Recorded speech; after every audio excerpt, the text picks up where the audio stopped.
following podcast contains references to the consumption of alcohol. If you are not of legal drinking age, please do not consume alcohol. Also, if you are of legal drinking age, please drink responsibly.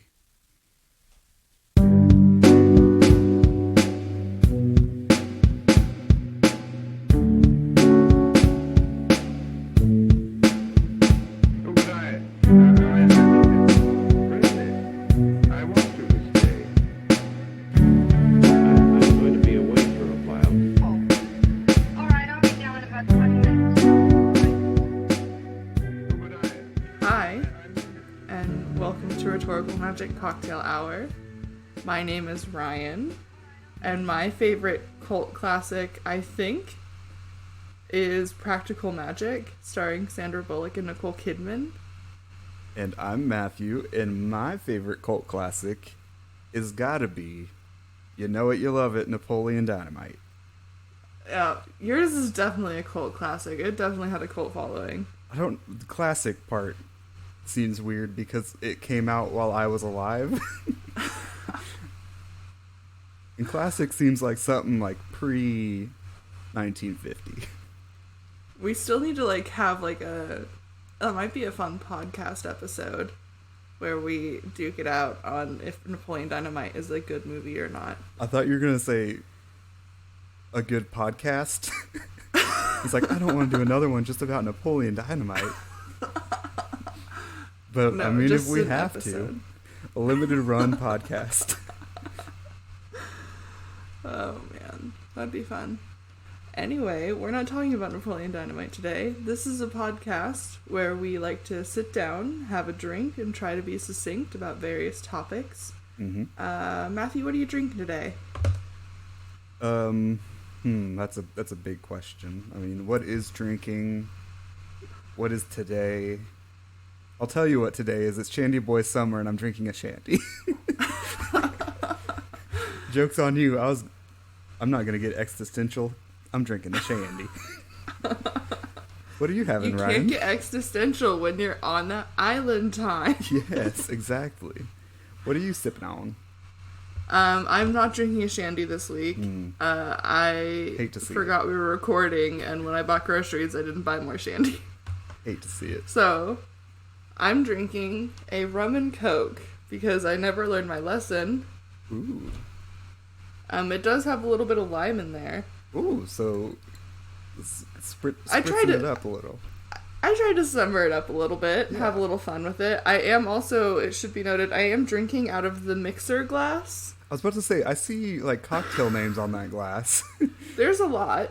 Eventually I would like to make them because they seem like just pretty classic drinks. But I'm not there yet. I feel like it's sad to just make a bunch of cocktails on your own, so. Yeah. It's not a great look. Rum and Coke reminds me of going to a bar and being like, how fancy can I get? Then panicking and just being like, can I get a rum and Coke? Yeah. I know you can make this. I feel like that's just decent bar etiquette, though. It depends on the bar. Mm-hmm. I don't go fancy bars. Yeah, I don't. I feel like I have frequented one fancy bar, and the rest have been the goal is to go and drink. Mm-hmm. So that's when you're ordering your rum and cokes, your vodka sodas, your vodka crayons, yeah. One alcohol, one mixer, maybe a garnish. Maybe a garnish, if you're lucky. Yeah, I remember, this is a horrible tangent, by the way, but I do remember when we went, I think, to a bar in Pittsburgh for New Year's. I got a whiskey sour, which is usually in a old-fashioned glass, and they're like, do you just want a pint? And I was like, okay. So I got a whole pint of whiskey sour, which is not good. Oh man, I miss that bar. That was always a good space to be. That was one that I frequented after I got out of my I just turned 21, I need to be drinking every week phase. Mm-hmm. Yeah. Did I only ever go there once, or did I go there another time? I feel like you've been there a few times. I think that maybe you were leaving, so you didn't, like, you were not staying in Pittsburgh that night. You had to, like, do something the next day. So you, like, would make an appearance and then you would go. So I don't think that you, like... I wasn't like there. Yeah. I had a heart out, as they say in the industry. But yeah, no, that was a good bar. If you're in Pittsburgh, Kansas, go to TJ Leland's. Yep. It's a sports bar, but the gays took it over, so it's just a good place to be.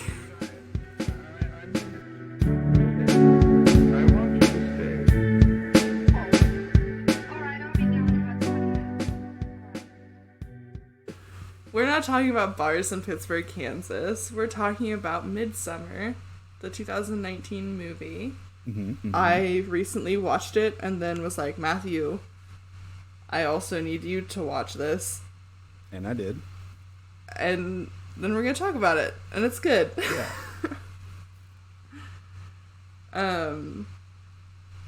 So what is your history with Midsummer?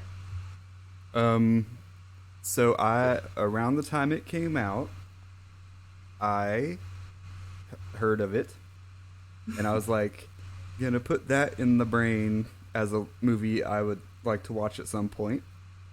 And then I didn't watch it until you said, let's do an episode about it. So then I watched it. What's your history? I had a very similar thought. I remember when it was coming out and I was like, ooh, I really want to see that. Didn't realize that it was like horror for some reason. Huh. I'm sure it was marketed as horror. I don't think that I was just like, well, I mean, pretty Norwegian background. Love it. In your defense, you also didn't realize Mr. Bean's Holiday was a horror film, so. Do you mean Christmas movie? No, I mean a horror film. It's a nightmarish hellscape. Do you not remember? I do. Do we need to watch it again? Please don't make me watch it again. Yeah, I'm not good at picking up on on horror themes, I guess. But no, I was really excited about it, and then I just never watched it. And then my boss was telling me about Midsummer. And we were talking about that, and then like other like horror movies that are kind of like female driven. Mm-hmm. And she's like, I really think you'll like it. She's like, it made me kind of want to start my own like woman-led feminist cult. I was like, yeah. And then we talked about cult leaders for a bit, and like if we thought that we could. That should have been the question. How susceptible do you think you are to being roped into a cult? That's a hard question. Because it's like, out of that, like, me sitting here, it's like, I feel like I would know. But in the moment, you never know. It just depends on how, like, it depends on the vibe of the person you get and, like, how good you are at reading them. Because, I mean, I'm not good at reading vibes, but I can usually tell when somebody's a cult sketchy. leader? Like, at least sketchy. Can you 1 to 5 it for me? 1 to 5 it. Let's see. Or 1 to 10. 1 to 10. Let's do it. Let's do a broader scale.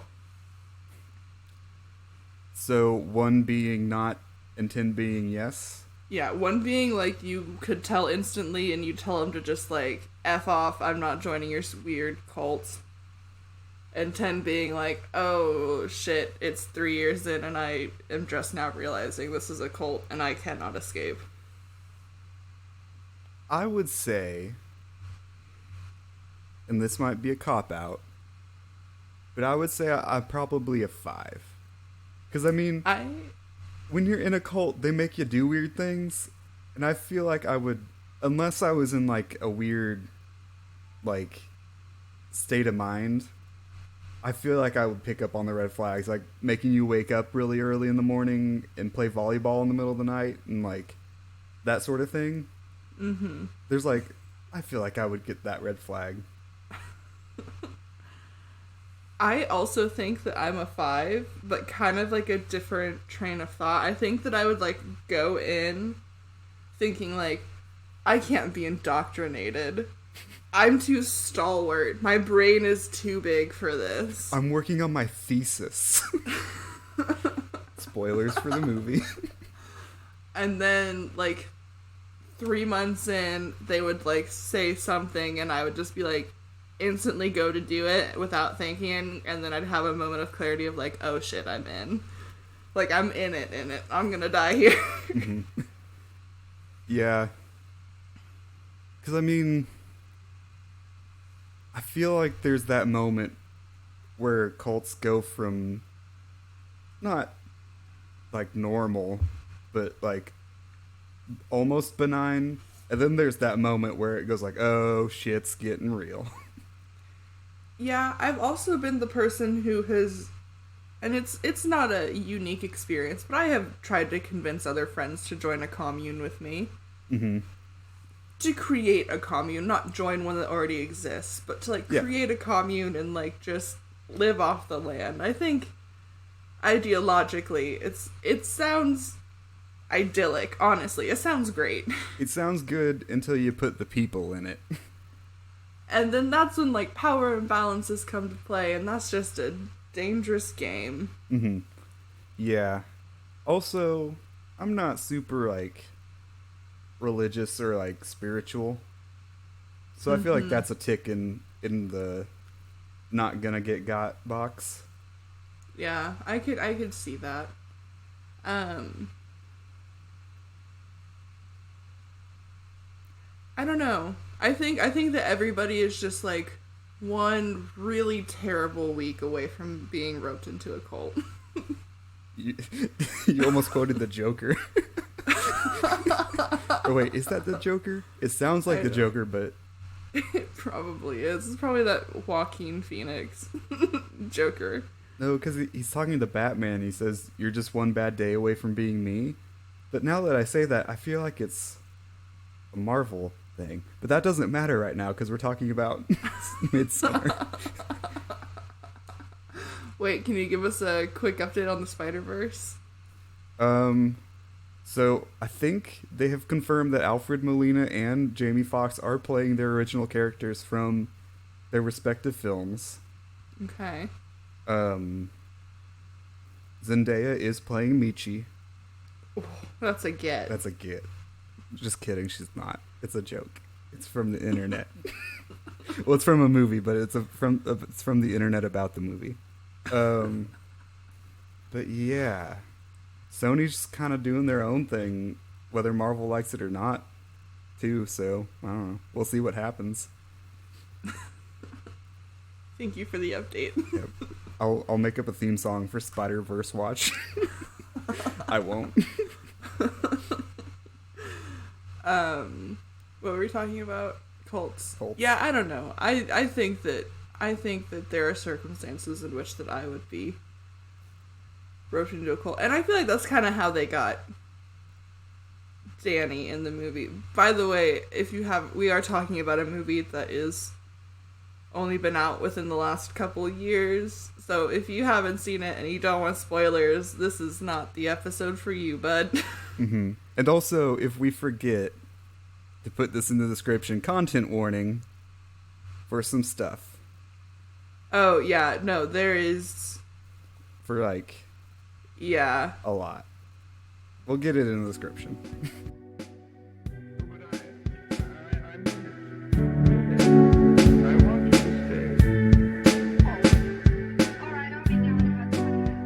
Woo! Okay. Yeah, no, there's a lot of dark themes right up front, and then some really... I don't know. Yes, there's a lot of content warning.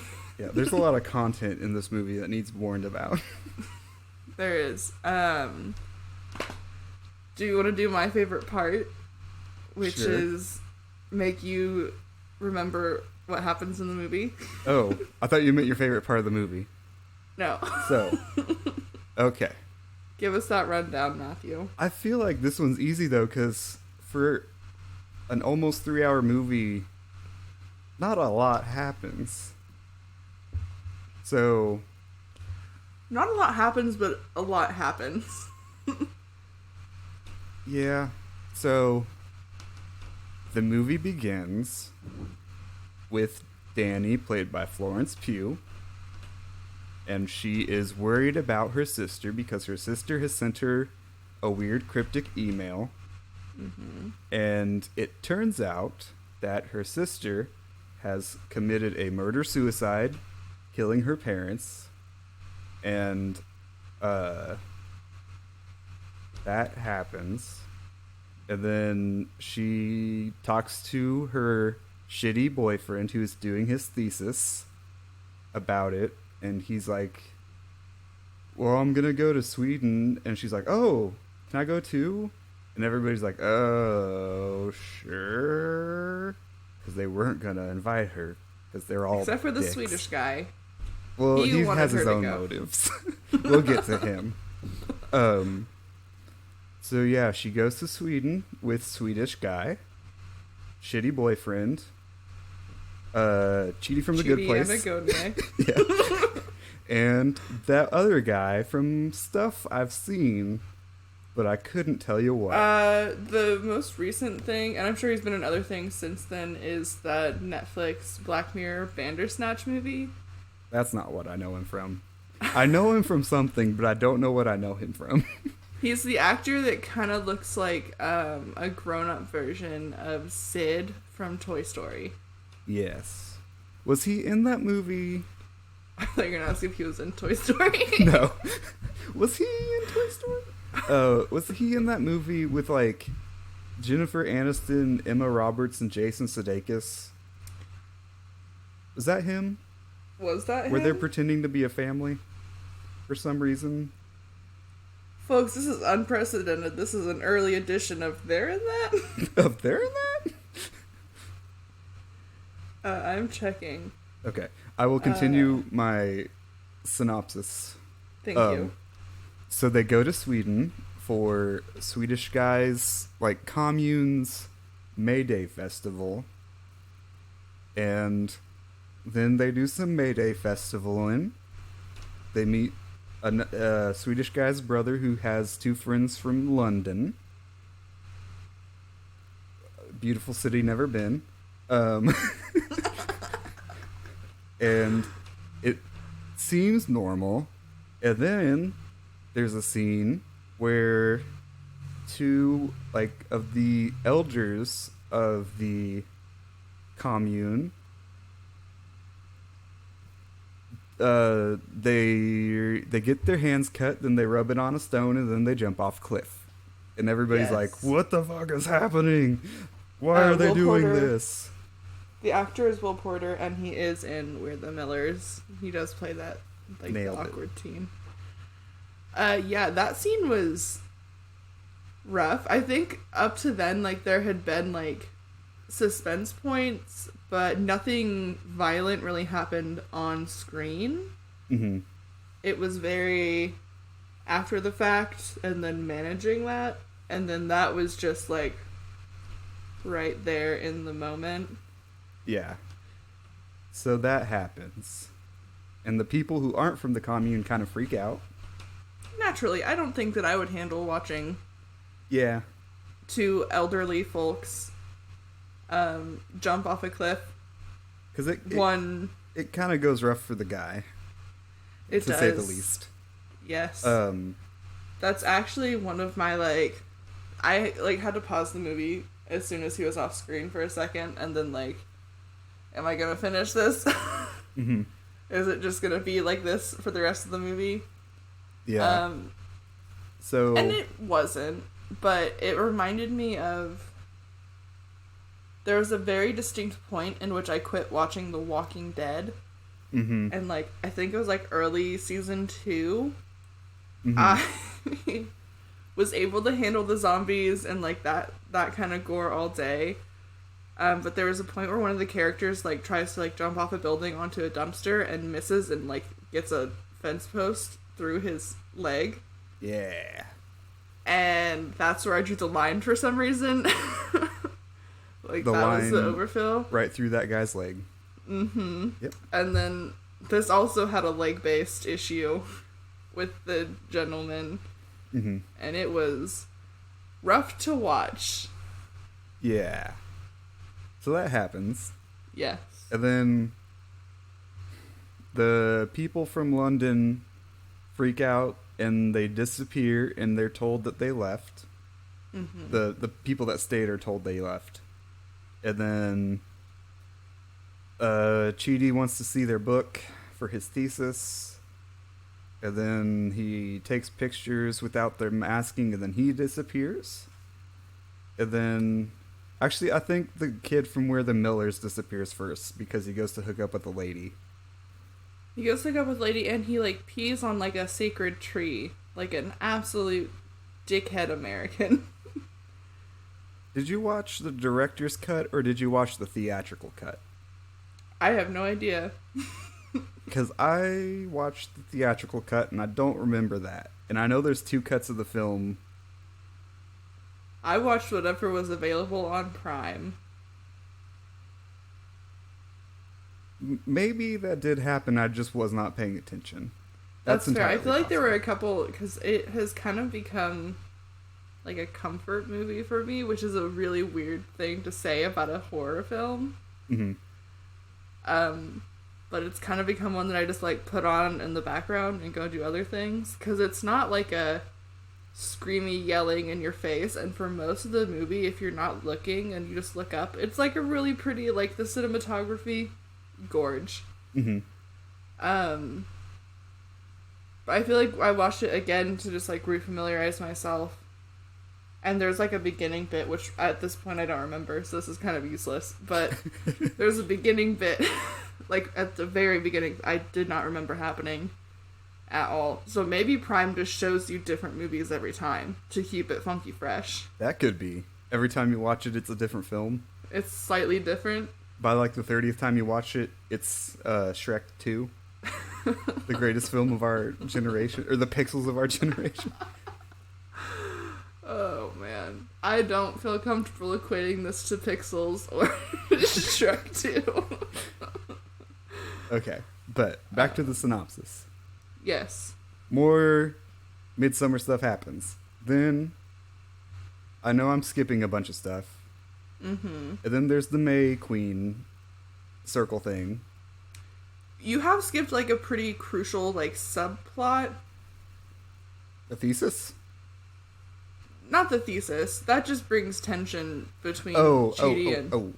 I know what you're talking about. Do you? Shitty boyfriend has been, like, picked to mate with one of the women because they, like, they're super inbred. They're not super inbred. They try to combat... They try to not be super inbred. Mm-hmm. So they bring in outside sources every year and essentially just murder them. Yeah. I assume. Based off the events of the film, yes. But yeah, so while Florence Pugh is doing the May Queen circle thing, her shitty boyfriend gets real high and goes and sleeps with... He doesn't sleep. He mates... Ugh, gross phrasing. With one of the local ladies. Yeah, and the ritual, like that scene was set up in an interesting way. Because, like, one of the aspects of the commune is, like, everybody feels everybody's pain. Mm-hmm. And, like, everybody feels everything. So, like, there's always, like, when the elder couple jumped off the cliff and the one man was still aware of his being. Mm-hmm. It's weird to talk about. I don't know. When he was They in all pain. started screaming. Mm-hmm. Like, screaming in pain until it, like, they did the big mallet. And Mm-hmm. I'm not talking about this well. Okay. if you know, you know, and if you don't, good for you. I recommend watching it, but there's points where I'm like, this is a lot. Mhm. But yeah, because that kind of like determines her decision making process, I think. Yeah. So, spoiler alert, she becomes the May Queen because she can run in a circle real good. And she becomes Flowers and finds out what her shitty boyfriend did. And it turns out the May Queen gets to choose the last sacrifice for Midsummer. And she gets to choose between shitty boyfriend and some rando. And guess who? It's shitty boyfriend. She does pick boyfriend. So he gets turned into a bear and set on fire. They like paralyze him somehow. I want to. Okay, so in my brain, this is how I remember it happening, and I don't think so. Okay. I remember, like, he does the deed with that one lady, and then, like, he runs out of the shack they're in and just kind of stumbles around, and I feel like he runs up on somebody and they blow powder in his face. Yeah. But that doesn't seem right. That seems way too, like, magic. I don't think it's magic. I mean, like, there's dusts and stuff that. But I mean, like, he's awake, but he can't move or speak. Mm-hmm. And Yeah. they put him in a bear and set him on fire. And that's the movie. Yeah, that's the movie. I'm sure I missed the plot. I missed the part where the guy from Where the Millers does he get his face cut off by the lady and like she wears it to bonk Cheaty? Yes. Yes. Yes, that does happen. Yeah. To So throw that. I'm gonna cut that in the middle of my synopsis. Because Cheaty gets got and planted in the garden. And then. No! I remember what happens to Shitty Boyfriend. He runs into the greenhouse and finds the London guy blood-eagled. And then they, like. Then they bonk him. Or do they. They do something that I think the powder thing did happen, but I don't think it's as like magical as you think. Like I mean, like there's like medicines and stuff that if you inhale. But I mean, if you hold powder in your hand and blow it, you're gonna breathe some of that in. That doesn't seem like a good. You don't know that. Like maybe they've been building up an intolerance for moments just like that. You don't know they're like this is not their Pirate first Roberts rodeo. method. I like the way you think. That should have been my cult classic movie. I love Princess Bride.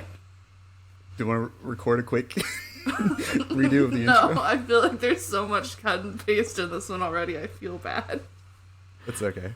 But yeah, you never go against a Sicilian when death is on the line. Never go against a Sicilian when death is on the line. I don't think My that's family the quote. quotes that movie constantly. No, but yeah, this is not their first Midsummer Festival. Mm-hmm. I was confused because I thought at one point they had stated that this was like a big Midsummer Festival. At one point, they do say this happens every 90 years. Which But I doesn't... feel like that's an unreliable narrator thing, though. I don't think they were telling the truth. I think they were lying to make it seem more interesting. To make the people think that this is like a bigger deal. Okay, that makes more sense. Get those good, not good. To get those thesis boys in. Yeah, that makes a lot more sense because that was one thing that I was like, wait, if this happens every 90 years, I guess they could also like it could have been like a bigger version, like the 90 years is like a big one, and then they just have they do like smaller versions yearly. Mm-hmm. But they all seem pretty good at murdering people to where like I think that the unreliable narrator is probably the more accurate. Okay. And I mean there's not really like any thing in the film to make me think that's true, but that's just sort of like in my head how I justified it. Yeah, no, and I think that makes sense. I really do, because that was the one thing that, like, walking away. I had two questions walking away. One, did Florence Pugh stay in the cult? Because I assumed they wouldn't let her leave, but I also don't know that she would want to leave. Because I think the real moral of the story is the real treasure is the cult that you decide is your family Along the way. along the way. Yeah. Well, I mean, she's the May Queen. That's gotta have some perks. Mm-hmm. It also makes me wonder about, like, how much is, like, set up to exist that way. Like, I would like to be able to dig in more to the lore. Yep. You know me. I'm a I'm a sucker for some lore. Gotta get that lore. Gotta get it. Because it'd be interesting to me if they always... I don't know. It would be very difficult to target a woman whose family, like, all passed away and was, like, cutting ties with literally everything. But that's what I think, that when she sacrificed shitty boyfriend, that was, like, her final, like, cutoff to the outside world. It's like, nope, this is home now. Mm-hmm. Yeah. I'm trying to think if she would have any other... I don't think she had any other ties other than a shitty boyfriend, so... She had, like, a friend that she talked to. Oh, yeah. But if a group Phone of friend. people... but if a group of people all go to a festival and then none of them... And, like, one of them comes back, that's extra suspicious. If none of them come back, it's just like, oh... They died. Yep. Like, Uh-oh. Whoops. but if one Yeah. comes back, it's just like, you were in a cult, weren't you? For a minute there, you sacrificed some friends, huh? Yeah, it's a movie where if you think about the consequences, it kind of falls apart. Because Mm-hmm. I don't know international law, but I feel like there's something... All the Americans actually had ambassador titles, Ooh. So it's a... so they It's have whatchamacallit. Diplomatic immunity. there we go. Yeah. Which I don't think that counts for being murdered, but we're just gonna... I feel like it works the opposite way for being murdered. I feel like it gets investigated harder. Depending on who did the murder. Nah. I'm sure the Swedish people have it figured out enough to where they can fake a plane crash or something. Mm-hmm. Or a car accident. That's why they don't break traffic laws, so that way when there is an accident, they're like, oh no, what a tragedy, we told them not to leave this way. It's like the And it village in Hot happens Fuzz. every year. Yeah. Hot Fuzz was a movie that took a very dark turn and actually, like, ended up creeping me out more than I think it was supposed to. I mean, if you look at it's like in that trilogy, quote unquote, of movies, I feel like they're supposed to kind of freak you out. The At World's End doesn't really work, but I mean, like, Shaun of the Dead is horror. Yeah, but I feel like they lean pretty heavily into the comedy aspect. I don't know. We're not talking about those movies, though. We're not talking about those movies. We need a shirt that says we're not talking about that, though. Merch. I love that. I might design that. We can do stickers. Enamel pins. Those are hot. The t-shirt of the laptop.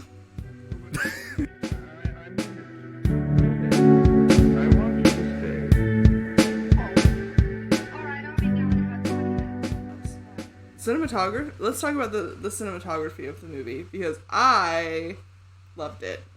I think that, like, the very dark, horrid things that are happening juxtaposed against, like, that, like, gorgeous scenery and those bright colors was just his, like, it was just gorgeous the whole time. I would like pull myself out of the movie and be like, this is done so well. And then I would go right back in. Mm-hmm. I would say the cinematography is like probably the best part of the movie for me. Mm-hmm. It is very well shot. It feels like somebody went to art school and saw Wicker Man and was just like, let's make that, but good. Oh no.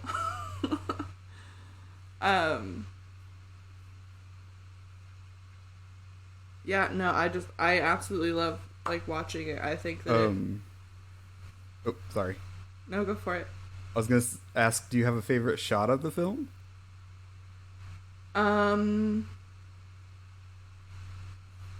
Probably like the first shot of like the yellow hut, and then subsequently the yellow hut when it's being burned. I think is just gorgeous. Mm-hmm. Absolutely think it's beautiful. I think that every time they cut over to it, it like breaks up the movie in such a like specific way that I just think is fantastic. I also really liked the scene where the London couple, while alive, were looking at like that tapestry. Mm-hmm. That like kind of went through the stages of like what shitty boyfriend went through. So like you could say he didn't really have a chance to not cheat on Danny, but Mm-hmm. Yeah. I don't know. also like any time that it had like the folk art, I thought was just gorgeous. What about you? What was your favorite shot? I think my favorite shot is when they arrive and they go through like that sun gate and it just sort of pans through and around. Mm-hmm. It's a very nice establishing shot. Don't get many good establishing shots. A lot of the time it's just like, here's a building. It's not the one we're really in. Some B team shot this in New York. Yeah. But it really gives you a nice sense of space and in the color and the palette and the panning. I know film terms. No, I think that it was great. And like even the scenes where like I liked that, and I know that's just kind of how it is in some places where the sun just doesn't really go down. Mm-hmm. But I love that it like the whole, because like horror movies always play into like everything super dark, super spooky, to the point where like you kind of have to like lean in to like get some details. And then this one is just like, nope, you can see everything all the time, and it's still horrifying. Mm-hmm. Yeah. I feel like it's scarier though if it's like bright during the day as opposed to like at night. Yeah, because you're expecting, like, they subvert the genre as far as like framing the movie shot to shot. Mm-hmm. Which, I feel like the production company that this film was released under does a lot of, like, those artsy sort of films. Because I think this is the same company that did, like, The Witch and Lighthouse. Yeah. Mm-hmm. Which is another movie. It's the Willem Dafoe, Robert Pattinson one. Yeah. Which is another movie I got up in the I want to see it but never have. I think it's also on Netflix, or not Netflix, Prime. I think it is, but I just have never gotten around to watching it. I feel like you gotta be like ready to watch a movie though. Mm-hmm. You can't just have it on in the background while you're playing Animal Crossing. No. Okay, let's do a hydration station. Hydration station. Hydration station. Hello, and welcome to Hydration Station, the part of the show where we have some water and you don't think about Midsummer for a second. So I'm drinking drink lemonade. drink your water or lemonade. Lemonade's also good. It's basically Shandy, just less fun. You're not wrong. Hydrated. We feel better. Hydrated. Now back to the rest of the podcast. Hydration Station. And we're back. Yeah, so do we want to do like kind of final thoughts and ratings on what we think of the movie? Sure. Who should go first? I can. Love the concept of a cult. Thinking about starting my own. If you want to join, hit us up at rhetoricalmagiccocktailhour@gmail.com. I do not endorse this. When things go wrong, I want the plausible deniability in court. I think that it's a beautiful movie. That I think that I think it's a very interesting way to do horror, and I appreciated watching it. I'm gonna give it 3 May Queens out of 4. Okay, that's an interesting rating system. As soon as I said 3, I was like, that's not high enough, and so I just... So you took that high number and just popped it down a little bit. I like it. Freeform jazz version of rating systems. What about you, Matthew? So,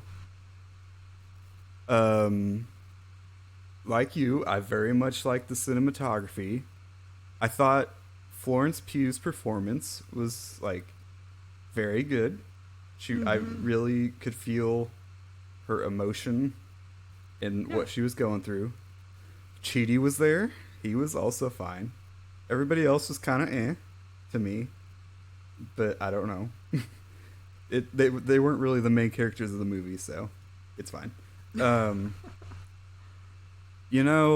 don't 100% love the first 5 minutes because I feel like it kind of mishandles mental illness in a weird way that I can't verbalize. In like Zach Baggins sort of territory. Yeah, I definitely see that. That's gonna affect my rating a little bit. So I would give it a 2 out of 4 based on the criteria I laid out before my rating. Perfect. All right, well, let's wrap her up then. This has been Rhetorical Magic Cocktail Hour. Follow us on Twitter, Instagram at Rhetorical Magic. Feel free to email us if we got our opinions completely wrong. Just yell at me. Tweet at me and tell me I did bad. Conversely, also, tweet at Ryan that she's doing a good job at being a podcast host, because she is. Gross. Matthew's doing a good job. Sorry, I Yell don't at handle me about how bad I am well. at editing. Roast me. Roast me, daddy. Thank you for listening. Sorry, got a little off Put the me in a rails bear there. and roast me. Oh man, yeah. And as we say at the end of every episode, Clink, clink.